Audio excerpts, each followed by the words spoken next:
they're quite different. One of the things I do on occasion for the fun of it, because you make no money in teaching, is I have a class, and before coming over here, I asked them, I said, what would you think about a whole bunch of government people talking about empowering citizens? And their answer was, no way. And so I think what we're hearing is a thread of absolute mistrust.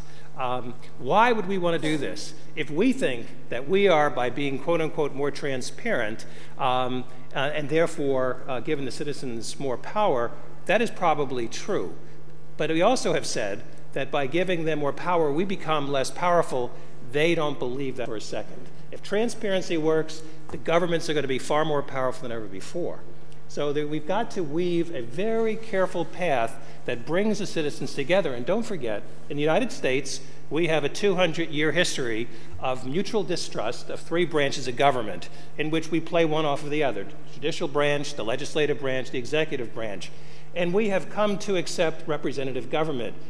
My students are telling me they're not necessarily ready to push buttons because they don't believe it's going to be taken seriously, which is kind of what you're experiencing. But I think that's going to change. When we see these applications exist on the Apple iStore, things will change. And that we haven't even contemplated that will hit mainstream as our so-called smartphones become smarter. I think we all realize that there is no dumb phone today. Some are more smarter than others.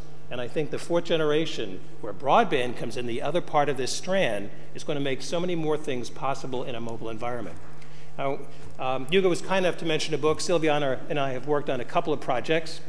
This will be our third. It will come out in February on measuring performance. So a lot of things that you're hearing here, a number of authors are represented across the table, will be contributing to this. But there are two things. How do we measure citizen satisfaction, and what are the metrics for government performance? Well, at Rutgers, another hat that I wear, we actually have 5 major criteria, and now it's up to 100 points, which is a performance index. If anybody's interested, I'd be happy to send you or email you a copy of that 100 index, where we look at websites. We're still in a web-centric environment. We look at security, usability, content, online services, and citizen response and participation.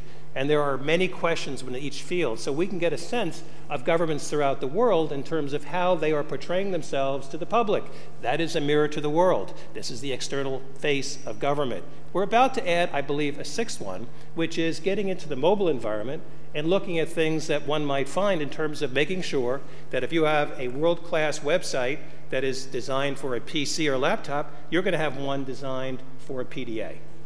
The second part of that is you're going to have applications. We're seeing them all over the place using the iPhone and other PDAs, where you'll be able to have applications where you can report things and show things by photographic pictures that will also at the same time log in the location.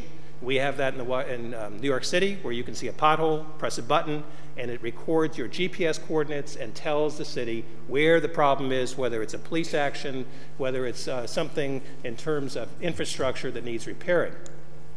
When we look at the ranking of cities, this is was completed in 2006, and we're redoing this now. This shows you where our studies using the 96-point index, now it's 100 and growing, where we saw the world in terms of world cities. In terms of the United States, a good example, surprisingly, was the District of Columbia, which is both a city when it's convenient and a state when it's necessary. They get more money that way. So they have an excellent website, and they have an app store of their own. They were the first to have Apps for Democracy, which was a wonderful way to get people to say, these are new applications that we would like to see. And it's worked, and now they're on their second try, and they've gotten some wonderful ideas and people actually writing software. Now, there's a disconnect in terms of how we measure, because we kind of measure different things. Governments ask, amount of garbage picked up. We can measure that by tonnage. But citizens are going to ask, was the trash removed from my street or alley? The government says, we're going to measure response time of emergency services. Citizens say, wait a minute, were the people you sent qualified, and did they send me or whomever to the right place? And there's a lot of reasons for people to be suspicious, because there's been a lot of horror stories where things didn't happen the way they should. The third is number of restaurants inspected. So the inspection agencies are very proud of this. But the citizens say, wait a minute, who passed or failed? I want to know where I should go or where I shouldn't go. And then the number of potholes repaired, those are numeric. There's one group that actually has a smoothness of ride factor. People are more concerned not what you filled, but is it filled in such a way because all I care about is that I don't screw up the body of my car. And then waiting time for a call to be answered.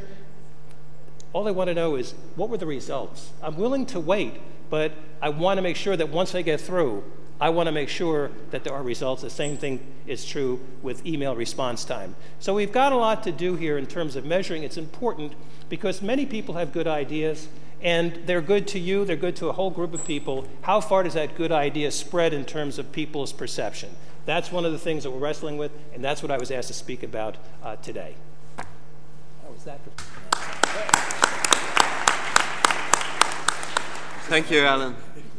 You never believed it, but we arrived to our last presentation, and the honor of that presentation